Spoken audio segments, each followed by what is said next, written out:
নিয়ম অনুসারে দশমী হল মাকে বিদায় জানানোর তিথি। মা এবং তার সন্তান সহ বাহনদের এই দিন বরণ করা হয়। জ্যোতিষশাস্ত্র মতে মাকে বরণ করার সময় বরণডালায় নির্দিষ্ট কিছু বস্তু রাখা উচিত। দশমীর দিনে দেবী দুর্গাকে বিদায় জানানোর সময় বরণ অত্যন্ত গুরুত্বপূর্ণ একটি রীতি। বরণডালায় সাধারণত পঞ্চপ্রকার ফল, পান, সুপারি, সিঁদুর, ধূপ, বাতি, চাল, দই ও নতুন কাপড় রাখা আবশ্যিক। বরণ করার সময় মাকে সিঁদুর ও পান দিয়ে সম্মান জানানো হয়।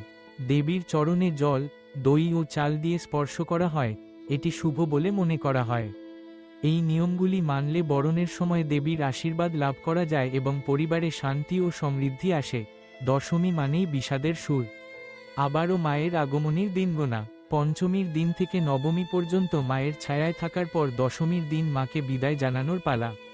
পুজোর দিনগুলো মজা করা কাটানোর পর মনে হয় দশমী যেন খুব তাড়াতাড়ি চলে এল।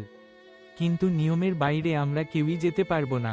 নিয়ম অনুসারে দশমী হল মাকে বিদায় জানানোর তিথি। মা এবং তার সন্তান সহ বাহনদের এই দিন বরণ করা হয়।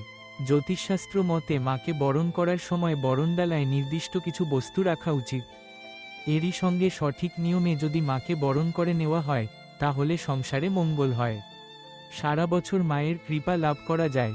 মাকে বরণ করার সময় মায়ের সিঁথিতে এবং শাখায় সিঁদুর দিতে হবে।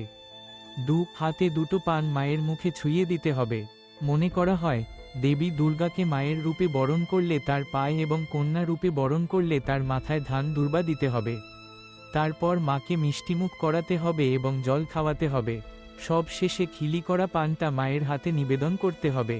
বরণ করার সময় বিশেষ করে খেয়াল রাখতে হবে যেন আপনার পোশাকের কোনো অংশ বা আপনার চুল কোনোভাবে মাকে স্পর্শ না করে। এছাড়া বরণ করার 3 দিন পর বরণডালার পান বা আরও অন্যান্য বস্তু জলে ভাসিয়ে দিয়ে বরণডালা ধুয়ে পরিষ্কার করে রাখতে হবে। দিনের দিন বরণডালা পরিষ্কার করে ফেলা যাবে না।